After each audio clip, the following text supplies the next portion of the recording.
자, 하나님 말씀은 마가복음 2장 16절 17절 말씀, 마가복음 2장 16절부터 17절 우리 함께 같이 합독합니다.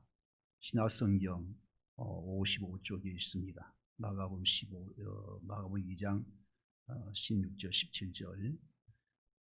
자, 우리 찾았으면 믿음으로 하나님 말씀을 받도록 합니다. 우리 다 같이 시작.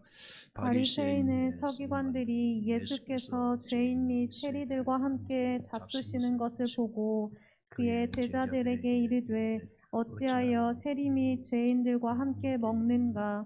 예수께서 들으시고 그들에게 이르시되 건강한 자에게는 의사가 쓸데없고 병든 자에게라야 쓸데있느니라.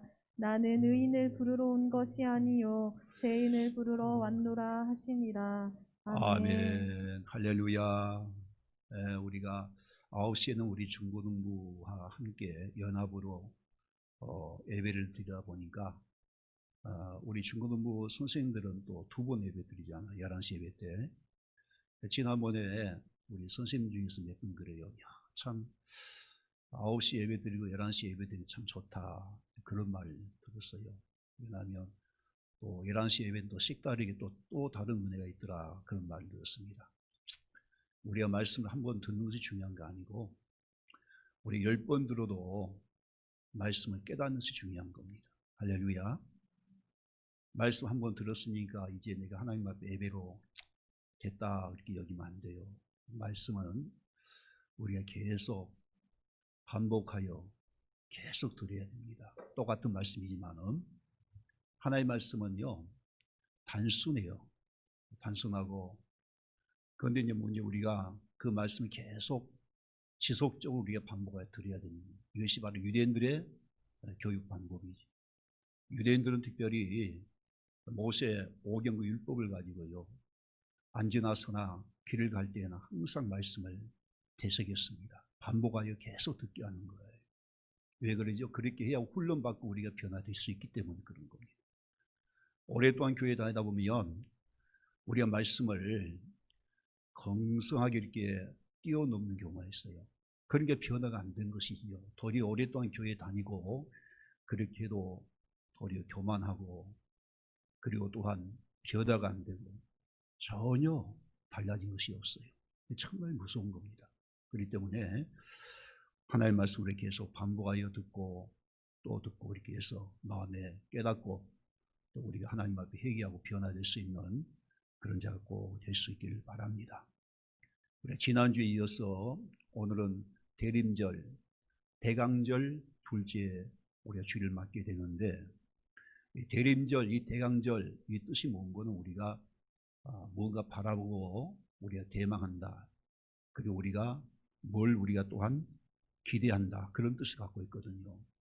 그러니까 이 대림절은요 특별히 어느 한 주일을 말한 것이 아니에요. 우리 성탄절 전 4주 동안 우리 예수님께서 오실 거 우리가 소망하며 우리가 준비하면서 사는 것이 바로 대림절 또는 대강절 그렇게 이야기하게 되는 것이죠. 예수님 당시에 예수님께서 이 땅에 오실 때 초림 때에 우리 예수님께서는 누울 곳이 없어서 여관집 마구간에 태어났었어요. 어느 누구도 그 메시아신 예수님께 관심이 없었습니다. 그러니까 예수님께서는 어느 여관집 마구간에 그것도 말구에 태어났는데 그때 유대인들은요 그리고 구약에서 하나님이 약속한 그 메시아 그리스도를요 그렇게 소망하면서 기다렸어요. 메시아를 그렇게 기다렸지만은 어느 누구도 정작 예수님이 오실 때에는 예수님께 찾아가서 경배하지 않았습니다. 멀리 동방박사 세 사람과 들에서 양을 치는 목자들만이 소수 와서 아기 예수께 경배하고 예수님을 맞이했음을 볼 수 있거든요. 우리가 나중에 예수님이 재림할 때, 두 번째 예수님이 재림할 때도 혹시 그런 현상이 우리에게 일어날까 우리는 항상 조심해야 되는 거예요. 분명히 예수님께서 우리에게 재림의 약속을 하셨어요. 신학의 가장 중요한 약속은 재림의 약속이거든요. 우리 사도행전 1장에 보게 되면 예수님이 하늘로 승천하시면서 우리에게 두 가지 약속을 주셨는데, 너는 예루살렘에 떠나지 말고 아버지께서 약속하신 성령을 기다리라. 너희가 몇 날이 못 되어 성령 세례 받을 것을 분명히 약속하셨어요. 그리고 또한 그 예수님을 따르는 제자들이 다 성령 받게 됩니다. 두 번째 약속이 뭔 거는 너희가 예수님 올라가신 그 모습 그대로 다시 온 것을 너희가 다시 볼 것이다. 예수님의 재림에 대해서 약속했단 말이죠. 여러분들, 예수님의 재림은 심판주의 이 땅에 다시 오시게 된 겁니다. 초림의 예수는 예수님께서 이 세상 구원하기 위해서 우리의 구세주로 이 땅에 오셨지만은, 두 번째 예수님의 재림은 이 땅에 심판하기 위해서 오시게 된 거예요. 우리 믿는 자 어떻습니까? 물론 우리가 죄에서 구원받았다 하지만은 우리는 반드시 상급에 대한 심판이 있는 겁니다. 그래서 우리는 이 재림의 때를 우리가 사모하고 준비하고 깨어 있어야 되고 기다려야 되는 거예요. 그럼 도대체 우리 예수님의 재림을 준비하고 깨어 있는다는 말은 무슨 말일까요? 그것은 예수님의 초림 때 같이 이렇게 세상 것이만 우리가 마음을 빼앗으면 안 된다는 거예요. 우리가 주의 사명과 직분에 대해서 우리가 충성히 잘 감당하고, 나중에 주님께서 오실 때 내가 상급을 받을 걸 우리가 바라보고 하나님 앞에 마지막까지 충성하는 것, 이것이 바로 우리가 주의 재림을 준비하는 모습이다, 그렇게 말할 수 있는 거예요. 요한시에 보게 되면 예수님이 분명히 말씀했거든요. 내가 속히 오리니, 내가 속히 오리니 내가 너에게 줄 상이 있어. 너희가 행한도 내가 다 갚아 주리라고 말씀했거든요. 왜 주님께서 속히 오신다 약속했죠? 무엇 때문일까요? 그것은 우리에게 줄 상이기 때문에 그런 거예요. 그러니까 우리는 장차 예수님이 재림할 때 우리가 받을 상급, 하나님의 나라를 우리가 사모하고 준비하고 기다려야 되는 거예요. 그래서 우리 모두 죽도록 하나님 앞에 헌신하시고 충성할 수 있기를 바랍니다. 이것이 바로 우리가 대림절 맞이해서 예수님을 맞이하는 그런 준비된 마음을 갖는다, 그렇게 말할 수가 있습니다.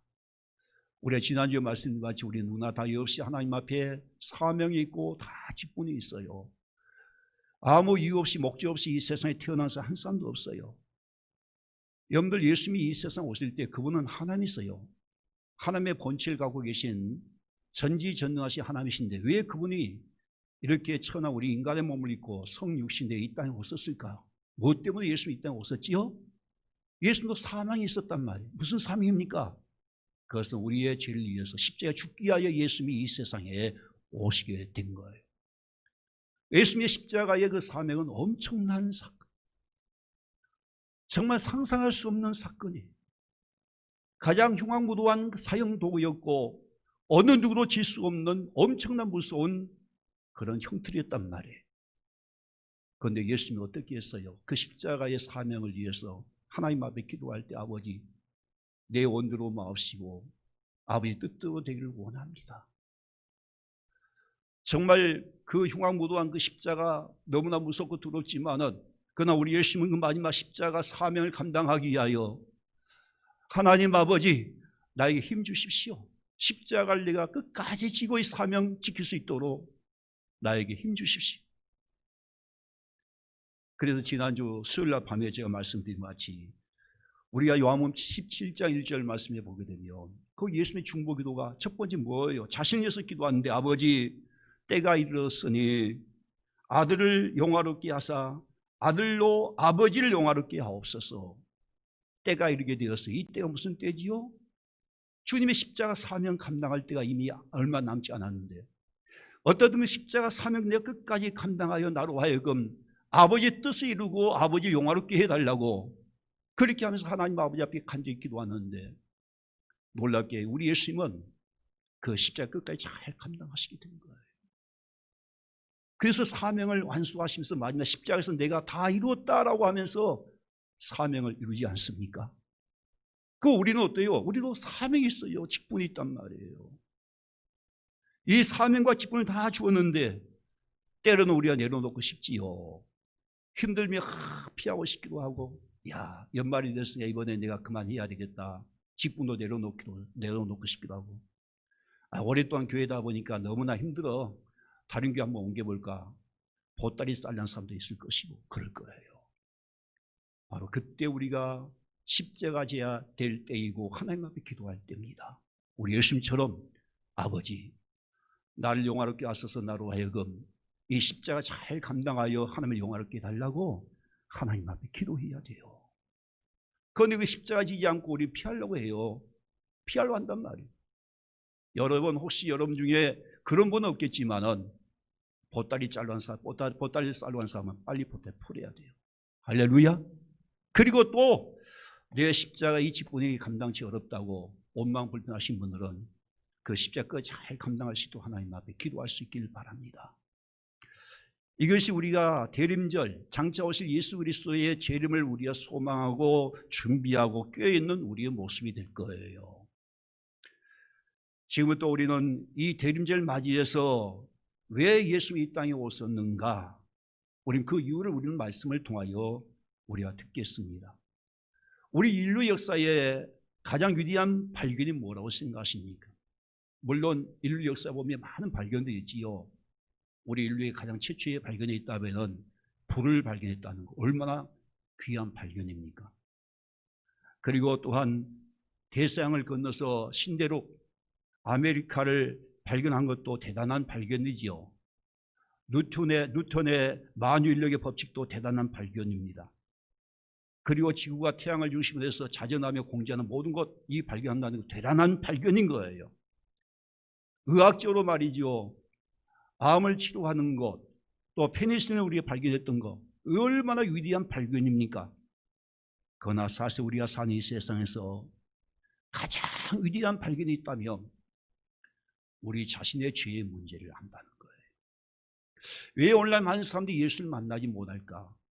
왜 교회에 나와도 예수를 만나지 못하고 은혜를 받지 못할까? 은혜 받지 못하고 예수를 만나지 못한 이유는 아직도 내가 교만하여 의롭다 생각하기 때문에 절대 예수를 못 만난 거예요. 왜? 예수는 의인을 위해서 이 세상에 오신 것이 아니거든요.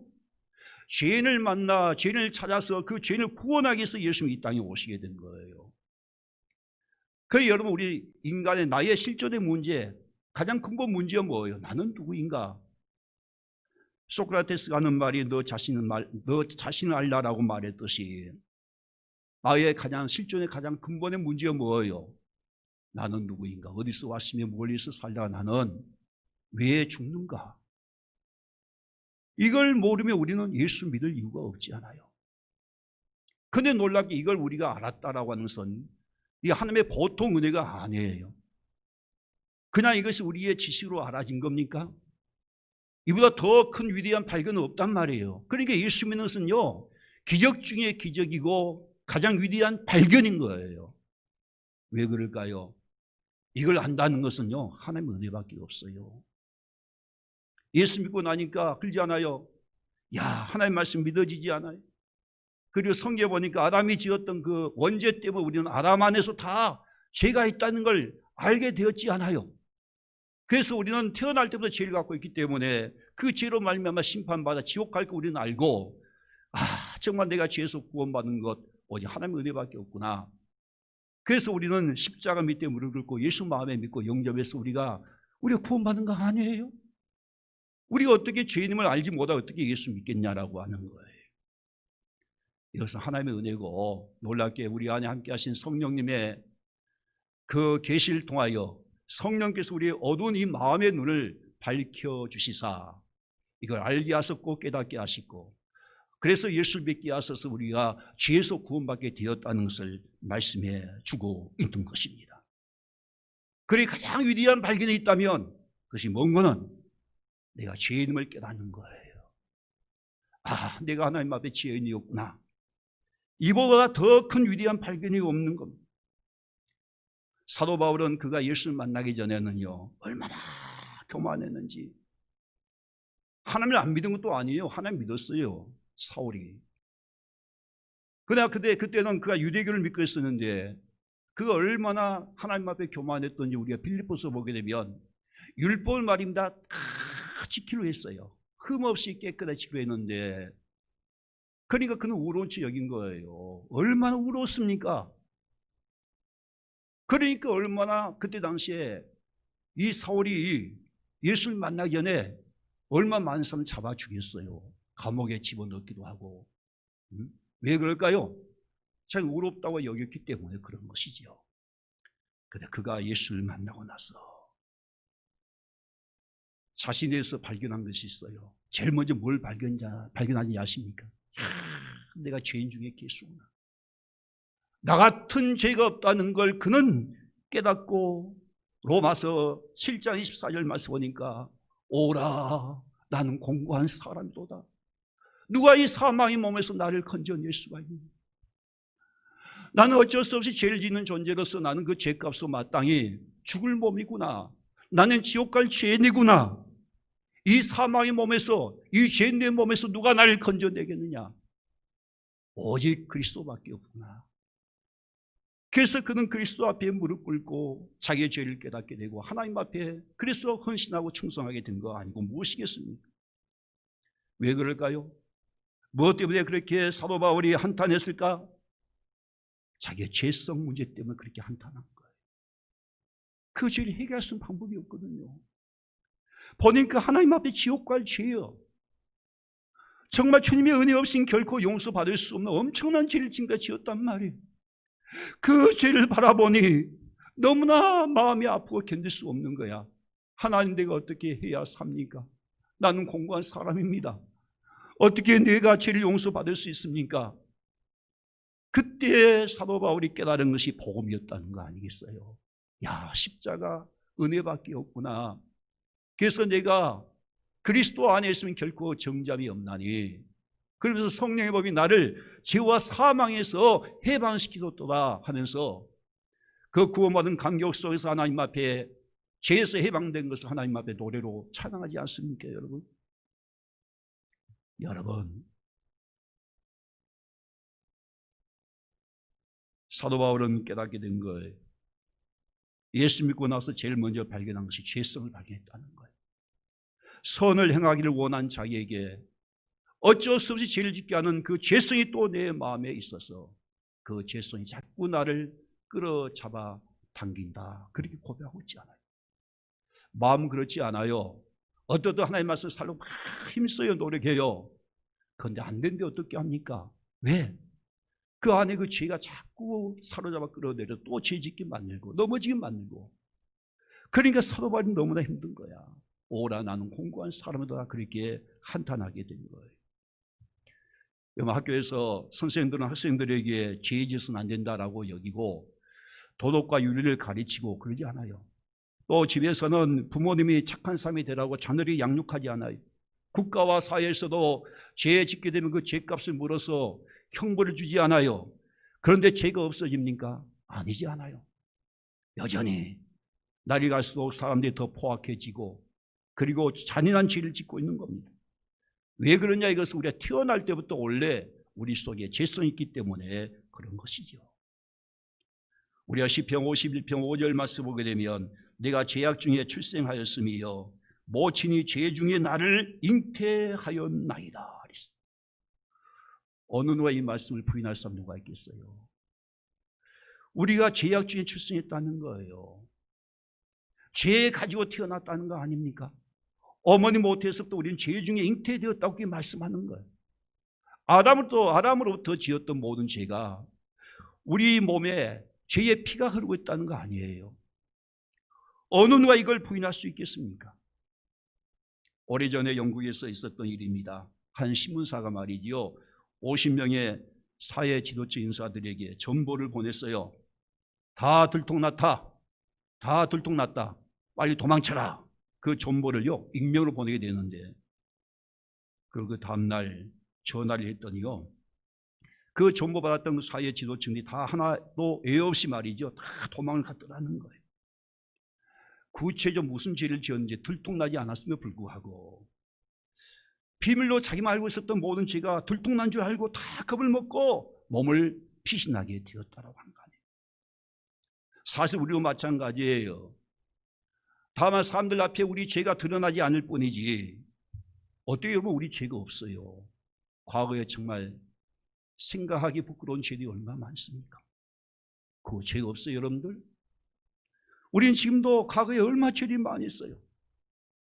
사람들이 드러나지 않았지만은 얼마 죄가 많이 있었습니까? 얼마 우리 과거가 부끄러운 죄뿐입니까? 그래서 성경 보게 되면 그렇게 죄가 있는 너희가 어떻게 사람을 함부로 판단하느냐? 그렇게 죄가 많은 너가 어떻게 남의 죄에 대해서 비판하느냐, 정죄하느냐? 그 남의 선과 악에 대해서 판단하고 죄를 정죄하는 것은 곧 너가 하나님의 자리에 앉아있는 곧 심판관이 된 거라. 남에 대해서 함부로 판단하고 정죄한다는 것은요, 나중에 하나님의 심판을 피할 수가 없다는 걸 분명히 예수님이 말씀하고 있단 말이에요. 현장에서 가늠한 여인을 붙잡아가지고 예수님께 와서 유대인들이 시험하지 않습니까? 선생님, 이 여인이 현장에서 가늠하다 붙잡혔나이다.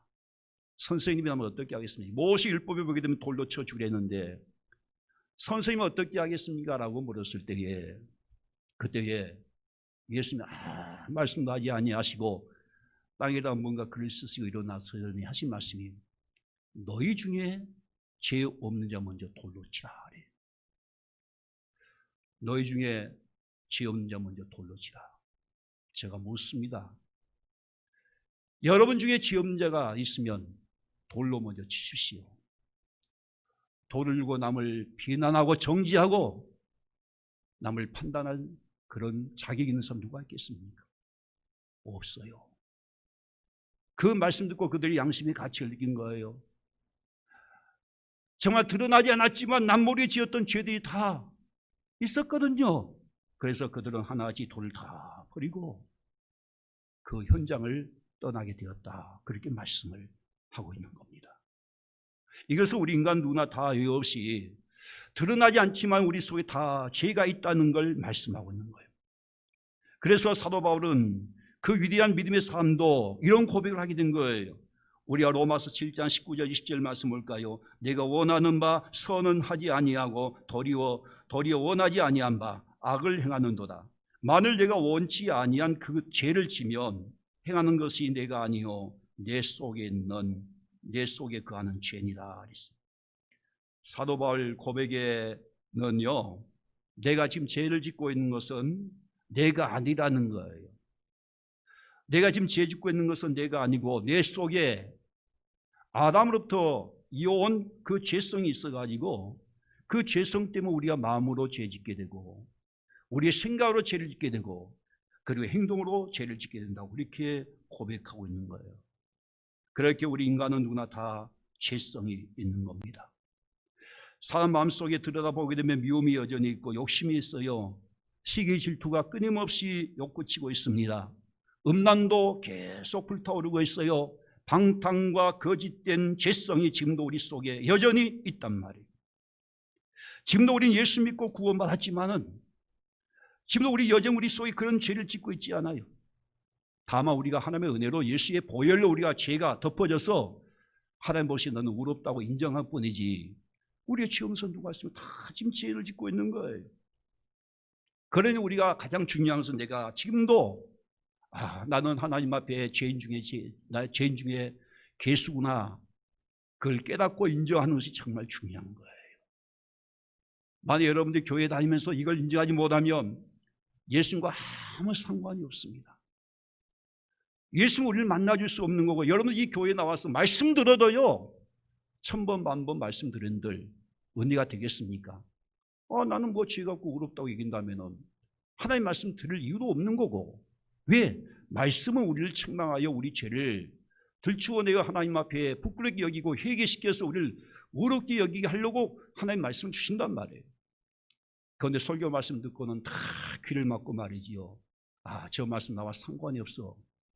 그렇게 여긴다면 여러분들 여기 예배 드릴 이유가 없는 거예요.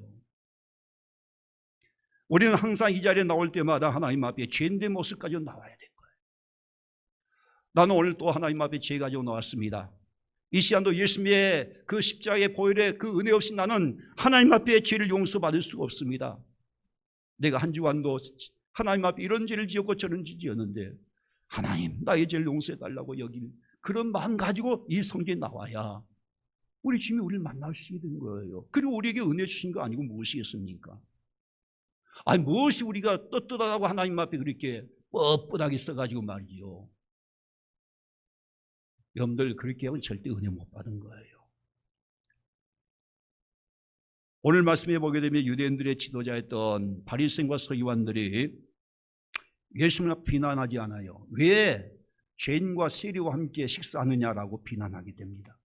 예수님이 살던 시대에는요, 내가 누구와 함께 식사하느냐라고 하는 것은 정말 중요하거든요. 왜냐하면 그것은 우정을 다지고 친밀한 관계를 나타내는 것이기 때문인 거예요. 다시 말해서 내가 식사한다라고, 함께 식사한다라고 하는 것은 서로 친구가 된다는 그런 뜻을 갖고 있는 거예요. 이것을 보고 그때 당시 유대인의 지도자였던 바리새인과 서기관들은 예수님께 비난합니다. 아니 어떻게 죄인들과 함께 식사하느냐고 라고 이렇게 손가락질하고 비난하게 되었던 거예요. 그래 그때 당시 이 바리새인과 서기관들은 자신들은 아무 죄가 없고 의인이라고 그렇게 생각했기 때문에 바로 그런 일이 벌어지게 된 것이죠. 한마디 말씀드리면 우리는 죄가 없다고 생각하는 그 교만한 마음을 가질 수밖에 없는 것이죠. 철저히 자신들 의인인 척 포장하고 가식을 행하게 된 겁니다. 왜 그럴까요? 그것은 자신들이 의롭다고 생각했기 때문에 그런 거예요. 그래 그들은 예수님을 배척했습니다. 도리어 예수님과 함께 세리와 함께 식사하는 것을 비난하게 된 거예요. 그런데 그때 예수님이 뭐라고 대답하셨어요? 오늘 말씀 볼까요? 나는 의인을 부르러 온 것이 아니오 죄를 부르러 왔다, 그렇게 말씀하시잖아요. 오늘 본 말씀 우리 17절 말씀 같이 봅니다. 시작. 예수께서 들으시고 그들에게 이르시되 건강한 자에게는 의사가 쓸데없고 병든 자에게라야 쓸데있느니라. 나는 의인을 부르러 온 것이 아니라 죄인을 부르러 왔노라 하시니라. 건강한 사람은 의사가 필요 없지 않아요. 의사에 갈 이유도 없어요. 찾지 않습니다. 필요하지 않습니다. 그러나 병들면 의사를 찾아가야 되는 거예요. 그리고 의사가 시킨 대로 다 순종을 해야 됩니다. 약을 먹으라면 약을 먹어야 되고, 수술하라면 수술해야 되고, 음식도 가리라면 가려야 되고, 그렇게 해서 의사에게 순종해야 그 병을 치료받을 수가 있는 거예요. 마찬가지입니다. 우리가 죄인인 것을 우리가 인정하지 않게 된다면 우리 예수님 나와 아무 상관이 없는 거예요. 우리가 죄인임을 깨닫지 못하면 결코 우리가 이 자리에 나와도 하나님 앞에 은혜를 받을 수가 없는 겁니다. 그러나 내가 죄인임을 깨닫고 이 죄가 얼마나 무서운지, 이 죄가 영원히 꺼지지 않은 지옥 불못의 심판을 받을 수밖에 없는 엄청난 죄임을 우리가 알게 되는 사람은 다른 방법이 없지요. 오직 예수님 앞에 찾아올 수밖에 없지요. 예수님, 나 살고 싶어요. 나 지옥 가기 싫어요. 이 죄 용서받고 싶어요. 마치 아까 말씀드린 마치 병든 사람은 오직 몸이 아프게 되면 의사를 찾아가듯이 우리가 죄인인 것을 깨닫는 순간에 하나님, 이 죄를 용서해 달라고, 천부에 내가 의지할 거 없어 두 손 들고 주님 앞에 나옵니다. 내 죄를 속해 달라고 하면서 오직 예수님께 두 손 들고 오직 예수님 앞에 무릎 꿇고 나올 수밖에 없는 거 아니냐라고 하는 거예요. 이것이 우리가 하나님 앞에 나올 때 그런 기본 자세가 되어 있어야 합니다. 예배 시간에 그런 마음의 자세를 가지고 주님 앞에 나와야지요.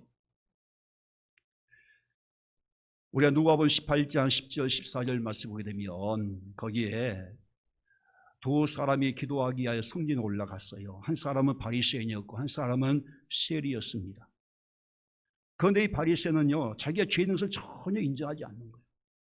하나님 앞에 의롭다고 과장하고 얼마 뻣뻣한지 고개를 팍 들고 말이지요. 하나님, 나는 저 세리와 같지 아니함을 감사합니다. 나는 토색한 것도 없고 불의를 행하지 않고 가늠한 자들과 같이 앉지 아니하고 저 세리와 같지 아니함을 감사합니다. 나는 일회에 2번씩 금식 기도하고 또 소득의 11조를 하나님 앞에 꼬박꼬박 드립니다 라고 하면서 자기 의를 드러내고 과장해서 막 하늘을 우러보고 기도하는데, 그러나 세리는 그러지 못한 거예요. 세리는 저 뒤에 앉아서 감히 고개를 들지 못하고 가슴을 치면서 하나님 앞에 기도하지 않아요. 오직 하나님 나를 불쌍히 여기십시오. 하나님 나를 불쌍히 여기십시오. 난 죄인입니다. 그 말밖에 없는 거야. 나는 정말 지옥에 갈 수밖에 없는 죄인입니다. 나를 오직 주님 긍휼히 여기셔서 나를 용서해달라고 불쌍히 여겨달라고 그 기도밖에 할 수가 없었던 거예요. 그리고 열심히 제자들에게 묻습니다. 내가 너에게 이르노니 저 세리가 바리새인보다 더 의롭다함을 받고 집에 갔느니라. 누가 의롭다함을 받았다고요? 세리가 받았다는 거예요. 이보다 더 큰 은혜가 어디 있습니까? 우리가 하나님 앞에 수도 없이 하나님 앞에 예배드린다고 나오지만은 만약에 하나님 앞에 우리가 죄를 용서받지 못하고 의롭다고 인정받지 못하면 무슨 소용이 있어요? 우리는 정말 그래서 항상 이 세리같이 우리는 죄인임을 깨달아야 되는 거예요. 여러분들 이 바리새인의 기도와 세리의 기도에서 분명히 나타나는 것이 뭡니까? 이 바리새인은요 자기 죄를 보지 못한 거예요. 오직 세리와 같지 아니함을 하나님 앞에 감사하면서 하나님 앞에 사람들 앞에서 보는 가운데 거룩한 척 그렇게 기도했습니다. 일주일에 2번씩 하나님 앞에 금식기도 했습니다. 토색한 거나 불의한 거나 가늠한 자들과 같지 않고 살았음을 주님 앞에 고백해요. 그래서 어떻게 되었습니까? 한마디로 나는 의롭게 살았으니 열심히 상관이 없다는 거 아니고 무엇이겠습니까? 그러나 세리의 기도는 무엇입니까? 나는 죄인입니다. 이 죄 때문에 나는 죽을 수밖에 없고 주님의 은혜가 없으면 나는 지옥에 갈 수밖에 없습니다 라고 하는 그런 고백을 하게 된 것이죠. 물론 여러분도 다 그렇게 된 줄 믿습니다.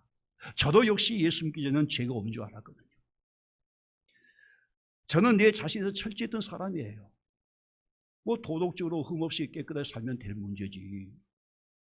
뭐 예수 꼭 믿어야 뭐 죄를 뭐 알고 뭐 죄를 용서받느냐 그런 식으로 나는 살았어요. 그런데 제가 예수를 만나고 나서 제일 먼저 보게 된 것은 내 마음속 깊이 있는 흉악한 나의 죄, 이걸 보게 되는데 그 죄를 보는 순간에 하나님 앞에 무너지기 시작했어요. 사도 바울처럼 나는 죄인 중에 괴수구나라고 하나님 앞에 고백하면서 요한일서 5장 15절 3장 15절 말씀 보니까 내가 얼마나 산죄를 많이 지었던지 거기 보니까 미움이 있는 자마다 이미 산죄를 지었다고 했단 말이에요. 하도 수도 없이 미워하는 마음을 갖고 있었으니 내 마음에 얼마나 산죄를 많이 지었으며 마태복음 5장 22절 말씀 보게 되면 형제에 대해서 라가라는 죄도 있어요. 라가라고 하는 말은 욕이잖아요. 속이 빈 놈, 쓸데없는 놈, 그런 욕이란 말이에요. 그러게 욕을 해도요 죄가 있다라고 이렇게 말하는 거예요. 또 마태복음 5장 28절 말씀 보게 되면 여자를 보고 마음에 우욕을 품는 자마다 이미 간음죄를 지었다고 했으니 우리의 마음에 내가 아무리 억누리고 아무리 그걸 내가 절제하고 싶어도 우리 인간은 다 누구나 이유 없이 뭐예요? 솟구치는 이 욕정, 음란한 그런 생각들 왜 없습니까? 날마다 하나님 앞에 우리는 간음죄를 짓고 있었단 말이에요. 저는 그걸 보는 순간에 하나님 앞에 죄를 발견하게 된 거예요. 오라 나는 공고한 사람이로다. 어쩔 수 없이 내 마음에 있는 이 죄, 이걸 내가 어떻게 무엇으로 해결될 수 있습니까? 그런데 나 같은 죄를 위해서 이 땅에 오신 예수님의 십자가 은혜로 말미암아 내가 하나님 앞에 아무 조건 없이 은혜로 우리가 죄에서 구원받았으니 얼마나 감사한지. 이보다 더 큰 은혜가 어디 있어요? 너무너무 감사한 거야. 아니 그렇게 엄청난 죄를 짓고 지옥 가야 되는데 그렇지 않고 우리를 죄에서 구원하셔서 구원하게 영생을 주셨으니 이보다 더 큰 은혜가 어디 있습니까? 죽을 죄인을 살려주셨으니 얼마나 감사해요. 그래서 주님 앞에 내가 기도하는 가운데 내가 평생 내가 뭘 드리며 하나님 앞에 감사하며 살까? 평생 갚아도 갚을 수 없는 그 은혜를 내가 무엇을 갚을 수 있을까? 그래서 모든 것 주님 앞에 드리겠다는 그 마음을 가지고 젊음을 다해서 내가 복음을 위해서 살겠다라고 이렇게 하면서 제가 신학을 하게 된 동기죠. 우리가 이렇게 죄인임을 깨닫게 되면요 하지 말라 해도 어쩔 수 없이 주님의 은혜에 감사해서 주의를 할 수밖에 없더라고요. 우리가 변화될 수밖에 없는 거예요. 왜 우리가 변화되지 못할까? 왜 우리가 주의 일을 하면서 원망하고 불평할까? 우리는 아직도 하나님의 은혜를 모르기 때문인 거예요. 평생 갚아도 갚을 수 없는 그 주님의 은혜를 우리가 깨닫는다면 우리 목숨도 아끼지 않아야 돼요. 사명과 직분을 위해서 내가 하나님 앞에 축복 충성하도 부족할 판이지 않아요. 사실 우리가 어느 정도 죄냐? 어느 정도 죄입니까? 우리는 영원히 지옥에 갈 수밖에 없는 죄인들이란 말이에요. 우리는 저주받을 죄인들이에요. 영원히 그 지옥의 고통을 받아야 될 죄인들이에요. 이걸 깨닫는 것이 중요하단 말이에요. 이것을 깨닫는 것이.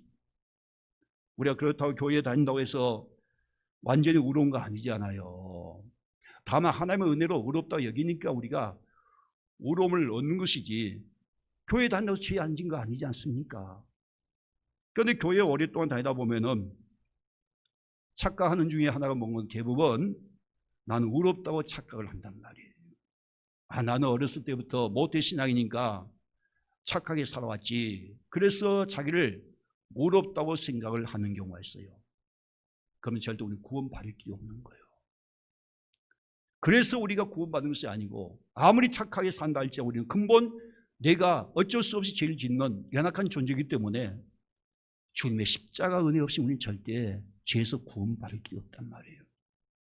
그러기 우리가 분명하겠는데 우리가 부인할 수가 없는 것은 내가 교회에 다니면서 여전히 우리는 계속하여 죄 짓고 있다라고 하는 거예요. 그래서 우리는 죄인 중에 괴수들인 겁니다. 우리가 교회를 다녀도 하나님의 말씀에 불순종하지요. 남을 미워하지요. 시기 질투하지요. 거짓말하지요. 욕심이 많지요. 세상 것 좋아하지요. 이렇게 계속해서 죄 짓고 살아가고 있지 않아요. 또한 교회에서 사명과 직분을 맡고 있으면서 우리 여전히 죄를 짓고 있지 않아요. 세상에 나가서 세상 사람들처럼 살지요. 우리가 집에 가서도 말씀대로 순종하지 못하고 가족 간에 불행하며 분쟁하며 다툼을 일으키지요. 교회 안에서도 시기 질투하지요. 미워하지요. 게으르지요. 나태하지요. 이렇게 우리 모두가 교회에 다녀도 또 교회에 직분을 맡고 있어도 우린 계속 죄를 짓고 살아가고 있다는 거예요. 이걸 아는 사람은요, 입이 10개라도 하나님 앞에 할 말이 없지요. 할 말이 없어요. 아니, 죄인 중에 계신 내가 지금 여전히 죄 짓고 살고 있는데 무슨 할 말이 있겠습니까? 교회 밖에만 나가면 또 죄 짓고, 아니, 어떤 사람은 심지어 교회에 나와서 하나님 앞에 죄 짓고 살아가는데 그런 죄인들이 어떻게 하나님 앞에 입이 10개로 할 말이 있겠어요, 여러분들? 그러게 우리는 늘 세례같이 하나님 앞에 기도할 때마다 하나님, 난 죄인입니다. 불쌍히 여겨주십시오. 오직 저를 저버리만 말아주십시오. 이 죄를 써주신 것만도 감사합니다. 죄를 지어서 영혼의 심판받아 마땅하는데도 불구하고 하나님, 나를 버리지 않고 써주신 거 얼마나 감사합니까? 크신 하나님의 사랑으로 용서해 주시고 구원해 주옵소서. 정말 끝까지 충성하겠습니다. 그렇게 우리 눈만 떴다면 그렇게 하나님 앞에 감사하며 기도해야 되고 부족합니다. 이것이 바로 우리의 죄인임을 깨닫는 신앙의 고백인 겁니다. 자신이 저주받고 멸망받아야 될 죄인을 잊어버리는 순간부터 우리는 교만할 수밖에 없는 거예요. 교만하면 우리는 하나님 앞에 버림받게 됩니다. 사울왕이 바로 그랬거든요. 사울왕이 어떻게 왕이 된 거예요? 하나님의 은혜였지 않아요? 사울왕이 무슨 잘나서 그가 이스라엘 초대 왕이 된 겁니까? 하나도 없었어요. 오직 하나님의 은혜였어요. 하나님이 먼저 선택하여 사울을 왕으로 삼아주어서 왕이 된 것이지 자기 잘나서 왕이 되겠습니까? 그런데 나중에 왕이 되고 나서 오랫동안 왕이 되다 보니까 자기가 잘나서 그렇게 된 줄 알고 교만하기 시작하게 된 거예요. 그리고 그 사울 왕이 결국 하나님의 자리에 자기가 앉아가지고 하나님의 말씀을 불순종하고 그리고 자기 멋대로 사는 거예요. 그래서 결국 하나님께서 버리게 됩니다. 하나님께서 우리를 택하여 사용하시려 하시지만은 그건 하나님께서는 버리시려 하십니다. 왜 우리는 그걸 모르십니까? 그래서 그 사울에게 저주가 임했는데 그 사울 왕과 두 자녀들이 말이죠, 블레셋 전쟁에서 비참하게 죽고 말았던 거예요. 그리고 사울의 왕권이 무너지게 되고 다윗의 왕권이 세워지게 된 거예요. 그 엄청난 그 왕권의 축복을 빼앗기고 말았단 말이에요. 이렇게 하나님의 축복으로 말미암아 왕이 되기도 하시지만은, 그러나 하나님이 저주하시면 왕의 자리를 빼앗기고 자녀들까지 죽게 될 수 있는 고난을 갖고 계신 그 하나님을 사울은 모르고 있었단 말이에요. 그래서 하나님 앞에 불순종하게 된 겁니다.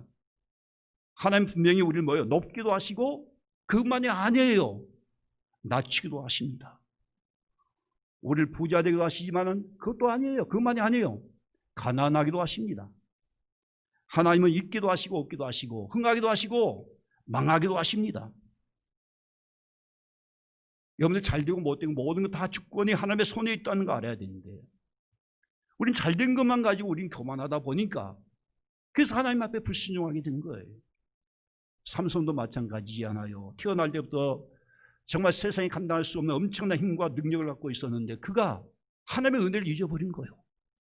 자기가 그렇게 힘이 세고 자기가 잘나서 힘이 나온지 알고 나중에 블레셋 여인에게 다 그걸 밝히지 않아요. 함께 놀다가 결국 밝히고 그래서 나중에 힘이 빠져나가고 두 눈 뽑히고 맷돌 갈다가 비참하게 죽지 않습니까? 하나님의 은혜를 잊어버리면 이렇게 되는 겁니다. 우린 절대 하나님의 은혜를 잊어버리면 안 되는 거예요. 우리 영혼의 지옥의 형벌을 받을 수밖에 없는 죄에 있는 것을 우리는 분명히 알아야 되는 거예요.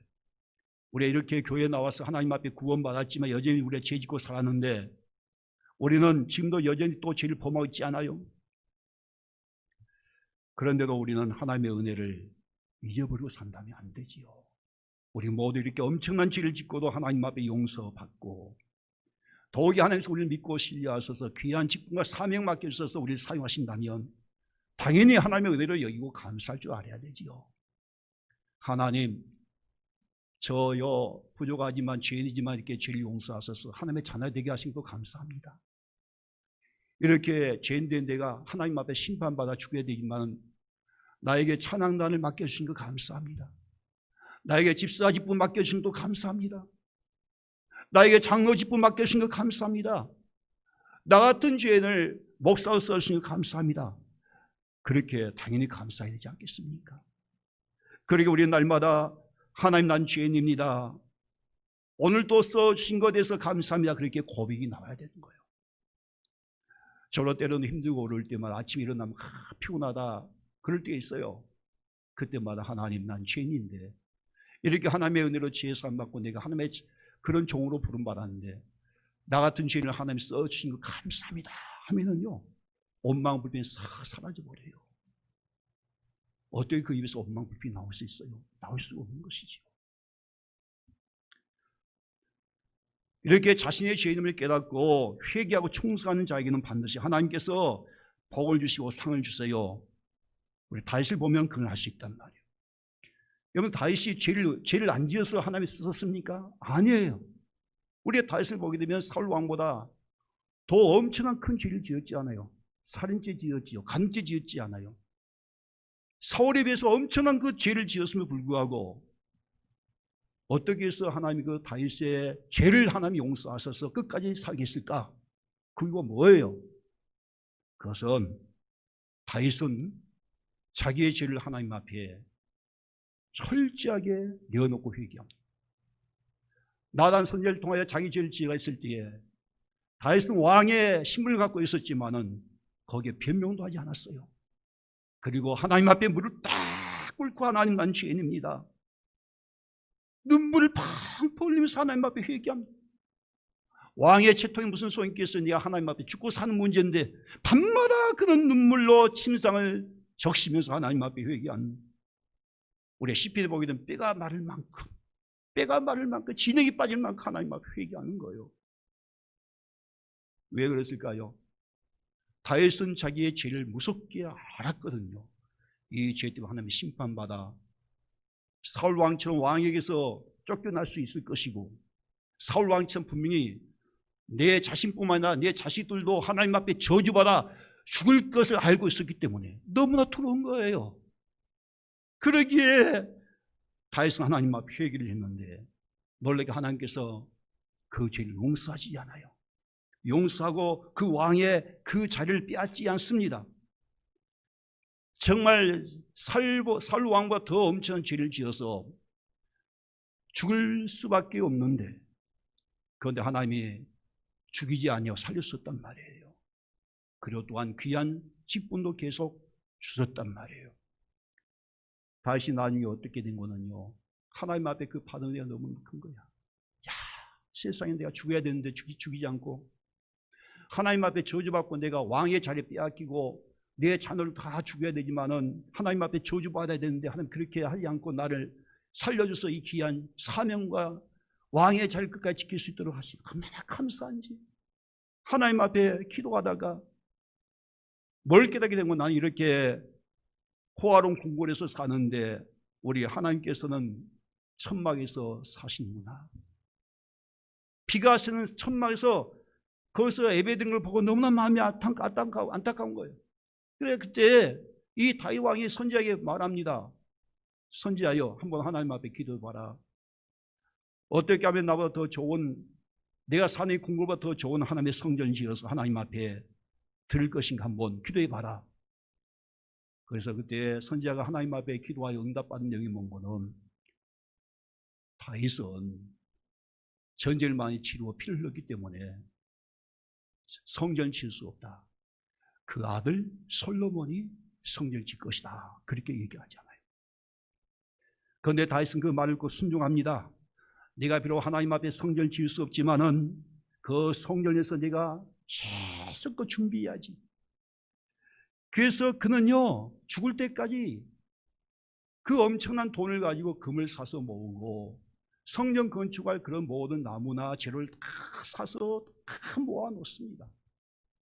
하나님의 명령이기 때문에 자기는 성전을 지을 수 없지 않아요. 그래서 그는 일생 동안 죽을 때까지 성전을 지을 모든 재료를 다 사다 놓고 그는 죽게 되는 거예요. 이 얼마나 멋진 인생입니까? 왜 다윗이 그토록 일평생 그가 죽을 때까지 이렇게 하나님 앞에 헌신하고자 했을까? 그것은 먼저 자기의 죄임을 깨달았기 때문인 거예요. 그 죄가 얼마나 무서웠던지. 만약에 하나님의 은혜로 내가 죄 용서받지 못하면 나는 어디서 죽는구나, 지옥 갈 수밖에 없다는 걸 그 죄를 깨달았기 때문에, 그래서 하나님의 은혜로 죄에서 용서받은 것이 얼마나 감사하든지, 그래서 하나님 앞에 그렇게 헌신하게 되었다는 것을 알 수 있단 말이죠. 우리 이렇게 우리의 죄임을 깨닫는 것이 얼마나 큰 은혜인지 모릅니다. 하나님의 은혜인 거예요. 여러분들, 사도 바울도 마찬가지지요. 사도 바울이 예수 믿기 전에 얼마나 엄청난 죄를 지었어요. 예수를 알지 못했을 때 그는요, 예수 믿는 사람을 다 잡아다 죽였지 않아요. 심지어 스데반 집사를 돌로 쳐 죽을 때 앞장서서 주동자가 되었던 사람이 바로 사도 바울이었어요.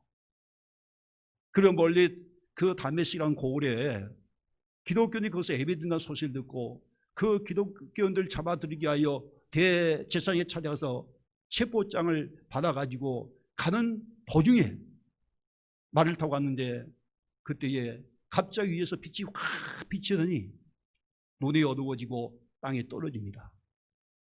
주여 누구십니까? 라고 했을 때에 그때 예수님이 뭐라 했어요? 나는 너가 핍박하는 예수다. 아니, 세상에 예수를 핍박했다니. 그 정도면 죽어야지. 거기서 벼락 맞아 죽어야 돼요. 거기서 그렇게 엄청난 죄를 짓고 어떻게 살아남을 수 있습니까? 그 놀랍게 그 말을 듣고 사울은 하나님 앞에 회개하지 않아요. 그때 예수님께서 그 사울에게 사명을 주셨는데 이방인의 사도의 사명을 주십니다. 그때부터 사도 바울은요, 자기가 죄인 중에 계심을 알았기 때문에 죄인 중에 계셨던 자신에게 이 엄청난 직분을 맡겨주신 것에 대해서 한 번도 원망 불평하지 않았어요. 오직 하나님 앞에 감사, 오직 감사해. 그래서 사울은요, 결혼도 하지 않고 평생 동안 복음을 위해서 일평생 주님을 위해서 살게 된 것을 볼 수가 있어요. 왜 그럴까요? 자기가 정말 죄인을 깨달았기 때문에. 사실 우리도 똑같은 죄인들입니다. 이 사실을 우리는 잊어버리지 말아야 돼요. 그리고 늘 하나님의 은혜를 우리가 기억하고 늘 하나님 앞에 감사하시고 하나님 앞에 헌신하고 충성할 수 있기를 바랍니다. 이제 말씀을 맺겠습니다. 예수님께서는 자신이 의인이라고 생각하는 사람은 결코 부르지 않고 만나주지도 않습니다. 찾지도 아니하십니다. 오직 내가 죄인임을 깨닫는 사람, 그 죄를 무섭게 여기고 나는 지옥 갈 수밖에 없는 엄청난 죄를 지었구나라고 하는 자기의 죄성을 아는 사람만이 그때 예수님의 십자가 은혜가 필요한 거고, 그래서 예수님이 그런 자를 찾아오셔서 우리 모든 죄를 깨끗하게 씻어 주시게 됩니다.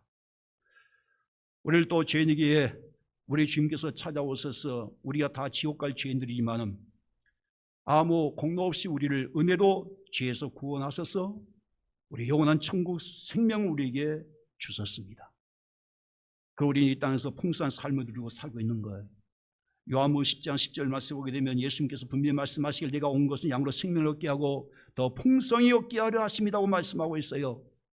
예수 믿어서 우리가 죄에서 구원받고 용서의 기쁨을 얻게 되고 또 이 땅에 살아가면서 하나님의 자녀들로 우리와 함께 하신 성령님의 은혜로 말미암아 풍성한 삶을 우리가 살고 우리가 그리스도 안에서 우리는 죄에서 더 이상 우리 매지 않고 우리가 자유를 우리가 갖고 살고 있고 하나님의 은혜로 말미암아 축복의 통로가 되겠으니 얼마나 하나님 앞에 감사합니까?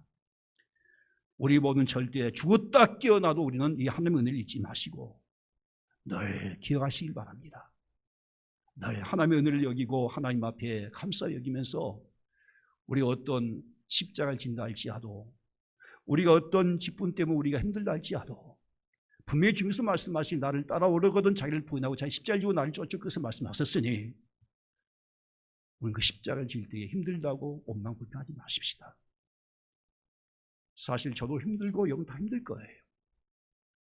저는 요즘 제가 읽은 책이 있습니다. 포기하고 싶은 목사, 포기할 수 없는 목회라는 그런 책을 제가 보고 있어요.